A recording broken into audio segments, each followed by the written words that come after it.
सकते, तब तक आपको कुरुक्षेत्र भी आपकी कोई ड्यूटी नहीं है। हमें अपनी पार्टी की ड्यूटी से मुक्त इसलिए किया गया कि हमारे को भाई मराठा वीरेंद्र विक्रम जी जिताने हैं। तो मैं तो सभी गांव वासियों से, सभी कार्यकर्ता साथियों से एक विशेष अपील करता हूं कि आने वाली 25 तारीख को तुर्रे के निशान पर बटन दबाकर इनको बारी से बारी मतों से विजयी बनाएं और अपने को जिताएं।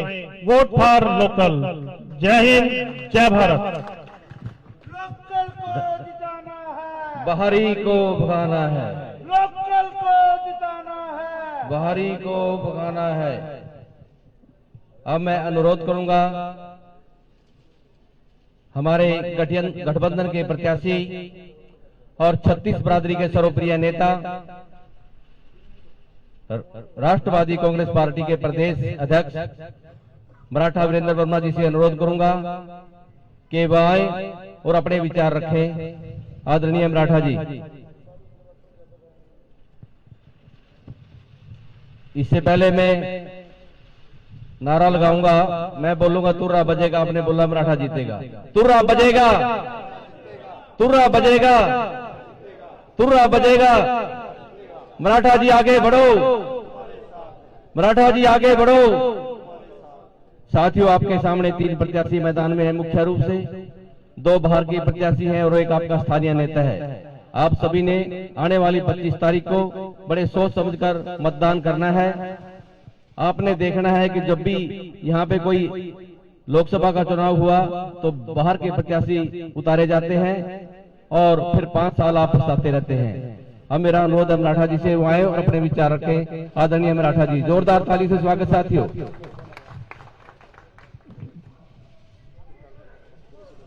सभी मेरे उपस्थित साथियों को भाई मेरी सादर प्रणाम, मेरा राम राम। हल्का अध्यक्ष इंडियन नेशनल लोकदल भारत मंडान जी, सर्वहित पार्टी के प्रदेश प्रवक्ता रणबीर राणा जी, और भाई मेरे को भी नाम आपके ध्यान नहीं आ रहे हैं। आप देशराज कंबोज हैं। आप क्या पद है? जिला उप प्रधान है देशराज कंबोज जी इनेलो के।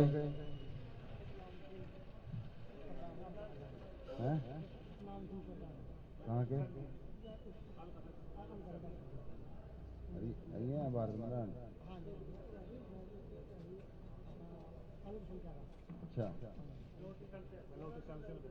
अच्छा अच्छा।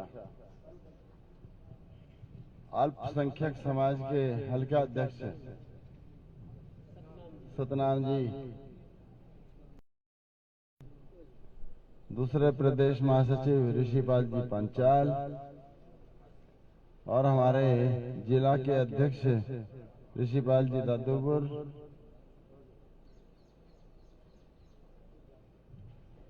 और भाई अब मैं 2 बात बोलूंगा आपके सामने, जरा ध्यान से सुनना भाई इनको। जब जीत की तरफ आदमी चलता है तो उसका हौसला बहुत बड़ा हुआ होता है, और अगर जीत ना दिखाई दे रही हो तो फिर आदमी हौसला छोड़ देता है। और ये एक राज सत्ता प्राप्त करने के लिए युद्ध है। इसमें जिसके कार्यकर्ताओं में हौसला है वह बाजी मार जाएगा, और जिसके कार्यकर्ताओं का हौसला गिर गया है वह फिर पीछे रह जाएगा। आज आप सीधा सीधा जीत में खड़े हो, लेकिन आपने इस तरफ जरा अपनी सोच को लगाया नहीं, इसलिए ऐसा समझते हैं कि जैसे वैसे रूटीन का चुनाव है, भाई जीतना तो हमने है। मेरे को जब लोकसभा का चुनाव मैंने लड़ा मेरे भाइयों, 2,30,000 वोट आया था, और उन 2,30,000 वोटों में से कोई भी परिवार, जिन परिवारों का वोट था, एक भी कम नहीं हुआ है। बड़े ही बड़े हैं उसमें। उस टाइम 12 लाख कुल वोट थे, 8 लाख वोट पोल हुए थे, अब हो गए 21 लाख वोट। जिस तरह से 12 से 21 लाख वोट बढ़े हैं, वैसे ही हमारे साथ जुड़े हुए परिवार भी तो बढ़े हैं, तो वह भी 2,30,000 से उसी अनुपात में फैलाएंगे तो वह 4 लाख से ऊपर वोट बनेगा। आपके पास 4 लाख वोट तो पक्का मजबूत है, जो इधर उधर होने वाला नहीं है। दूसरा मेरे भाइयों, इंडियन नेशनल लोकदल हमारे साथ है तय दिल से। इनका भी 2 लाख वोट है, वह भी हमारे साथ जुड़ेगा तो कुल वोट कितना हो जाएगा? 6 लाख वोट हो गया। 21 लाख में से वोट पोल कितना होगा? 12 लाख के करीब पोल होगा। तो 12 में से आधे पे आप खड़े हो। बोलो मेरे भाइयों, आप जीत में हो कि नहीं हो? फिर जीत वाला उत्साह तो नहीं दिख रहा अभी। इसका मतलब मन में कुछ गड़बड़ है। अभी लग रहा है कि ना यार, ये तो नहीं बात बनती हूँ। इंडियन नेशनल लोकदल वालों को, ऊपर वालों को, सबको संदेश है, और आप तक भी वह संदेश पहुंच रहा होगा। आपने अपना हल्का नहीं छोड़ना, कुरुक्षेत्र आने की आवश्यकता नहीं है। आप मराठा जी को जिता के लाओ। मेरे को तो आज ये पता लगा, कुछ वर्कर चले गए थे वहां, अबे चौटाला जी ने उनको डांटा और वापस भेज दिया। हमने अपना एक भी वर्कर वहां बाहर से यहाँ नहीं बुलाया। हम वो कुरुक्षेत्र में सारे के सारे काम कर रहे हैं, और बाहर से गए हुए का इतना असर पड़ता भी नहीं है। तो आपको जीत मैंने दिखाई है, लेकिन आपके मन में एक विश्वास बैठना चाहिए कि हम जीतेंगे। एक मुद्दा है आपके पास, दोनों प्रत्याशी बाहर के हैं, और दोनों प्रत्याशियों के बारे में आप ज्यादा कुछ जानते नहीं, और दोनों के दोनों मिले हुए हैं आपस में। मनोहर खट्टर की जीत के लिए ये मिले हुए हैं आपस में। मेरे बारे में तो भूपेंद्र सिंह हुड्डा सोच भी नहीं सकता था भी ये ऐसे खड़ा हो जाएगा। वो तो सोच रहा था फिर ये बैठ जाएगा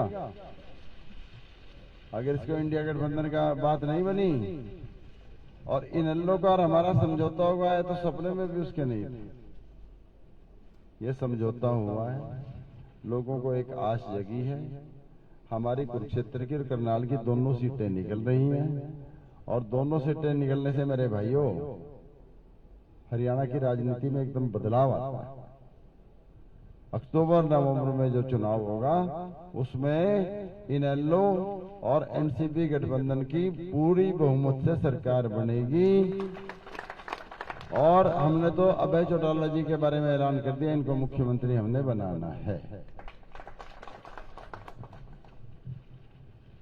तो दूसरा, इंडियन ऑयल कॉरपोरेशन की रिफाइनरी, इसमें जो उद्योग लगने थे एक भी नहीं लगा, क्योंकि लोकल एमपी होता है वो बोर्ड ऑफ डायरेक्टर्स में होता है, उसने कभी जोर नहीं लगाया, क्योंकि आप बाहर के बनाते आए। हमारा आपसे वादा है, हमारी जीत दर्ज कराओगे, हम 5 साल के अंदर अंदर जितने यूनिट यहाँ लगने हैं लाखों में, और करनाल वालों को उसमें पहल दी जानी है, हम लगवाएंगे, और आप ही के बच्चों को लगवाएंगे, और बेरोजगारी को भी हम यहाँ से बिल्कुल दूर करेंगे। आपने मेरे भाइयों एक शोर ही उठाना है कि हमने अपने लोकल को बनाना है, हमने अपने लोकल को बनाना है, और बाहर वालों को यहाँ से भगाना है। और इसको छोटा फॉर्म हमने और दे दिया, vote for local, vote for local, vote for local. धन्यवाद। लोकल को जिताना है, बाहरी को भगाना है।